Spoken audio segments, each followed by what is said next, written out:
LIC முதலீடு மற்றும் காப்பீடு தொடர்பான அனைத்து சந்தேகம் மற்றும் விவரங்களுக்கு 8973777532 எண்ணை அணுகவும். சில பேருடைய வேண்டுதலுக்கு உயிர் இருக்கவே இருக்காது. அப்படி என்றால் என்ன அர்த்தம்? சில பேருக்கு இறைவனிடம் வைத்த வேண்டுதல் பலிக்காது. சில பேர் இந்த நல்லது நடக்க வேண்டும் என்று இறைவனிடம் வேண்டுதல் வைத்த உடனேயே அந்த வேண்டுதலை இறைவன் நிறைவேற்றி வைத்து விடுவான். அது எப்படி சாத்தியம்? ஒரு மனிதனுக்கும் இன்னொரு மனிதனுக்கும் இறைவன் வித்தியாசம் காட்டுகிறானா? ஒரு மனிதன் நினைப்பது உடனடியாக நடக்கிறது. இன்னொரு மனிதன் நினைப்பது எப்படி ஒரு வருடம் கழித்து கூட நடக்கவில்லை. இப்படி பாகுபாடு ஏற்படுவதற்கு என்ன காரணம் என்ற கேள்வி மனிதராக பிறந்த ஒவ்வொருவர் மனதிலும் நிச்சயம் எழும்.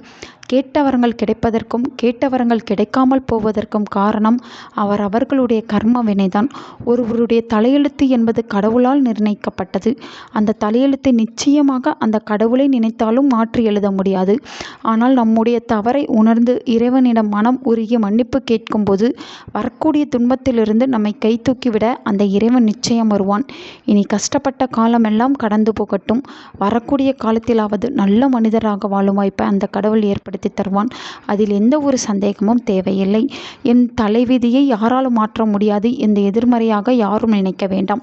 கடவுள் நினைத்தால் உங்கள் தலைவிதியவே நிச்சயம் சரி செய்ய முடியும். அதற்கான ஒரு பரிகாரத்தை பற்றி தான் இந்த வீடியோவில் பார்க்க போகிறோம்.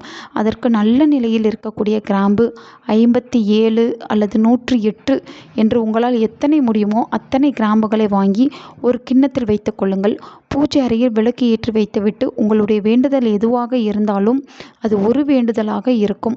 அந்த வேண்டுதலை இறைவனிடம் சொல்லி இந்த கிராம்பு மாலையை உங்கள் கையால் கட்ட வேண்டும் அல்லது ஊசியால் கோர்க்கலாம். அது உங்கள் சௌகரியம்.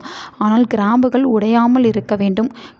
கட்டிய இந்த கிராம்பு மாலையை உங்கள் வீட்டில் பக்கத்தில் இருக்கும் அனுமன் கோவிலுக்கு சென்று அனுமனுக்கு சாற்றலாம். அப்படி இல்லை என்றால் உங்கள் வீட்டில் சுவாமி படங்களுக்கே போட்டு வைக்கலாம். நீங்கள் எதை மனதில் நினைத்து இந்த கிராம்பு மாலையை தொடுத்தீர்களோ அந்த வேண்டுதலை இறைவன் நிச்சயம் நிறைவேற்றி வைப்பான். உங்களுடைய வேண்டுதலுக்கு கூடிய சீக்கிரம் உயிர் கொடுப்பான். அதற்காகத்தான் இந்த கிராம்பு மாலை பரிகாரம் சொல்லப்பட்டுள்ளது. உங்களுடைய வேண்டுதலுக்கு இத்தனை நாள் செவி சேர்க்காத இறைவன் கூட வசியம் செய்து உங்கள் வேண்டுதலை நிறைவேற்றிக் கொள்ள மிக மிக தாந்திரிகமான ஒரு எளிமையான பரிகாரம் தான் இது. கடன் தொல்லை தீர வேண்டுமா? நல்ல வரன் அமைய வேண்டுமா? வருமானம் அதிகரிக்க வேண்டுமா? நல்ல வேலை கிடைக்க வேண்டுமா? நோய் நொடி சரியாக வேண்டுமா? என்ன வரம் வேண்டும் உங்களுக்கு? அதை மனமுருகி இறைவனிடம் கேளுங்கள். இந்த கிராம்பு மாலையை தொடுக்கும்போது ஆத்மார்த்தமாக இந்த பிரபஞ்சத்திடம் உங்களுடைய வேண்டுதலை சொல்லுங்கள்.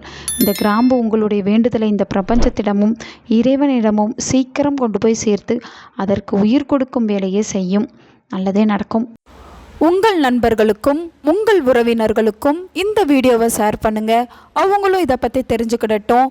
ஆன்மீகம் டிவி தமிழ் சேனலை சப்ஸ்கிரைப் பண்ணுங்கள்.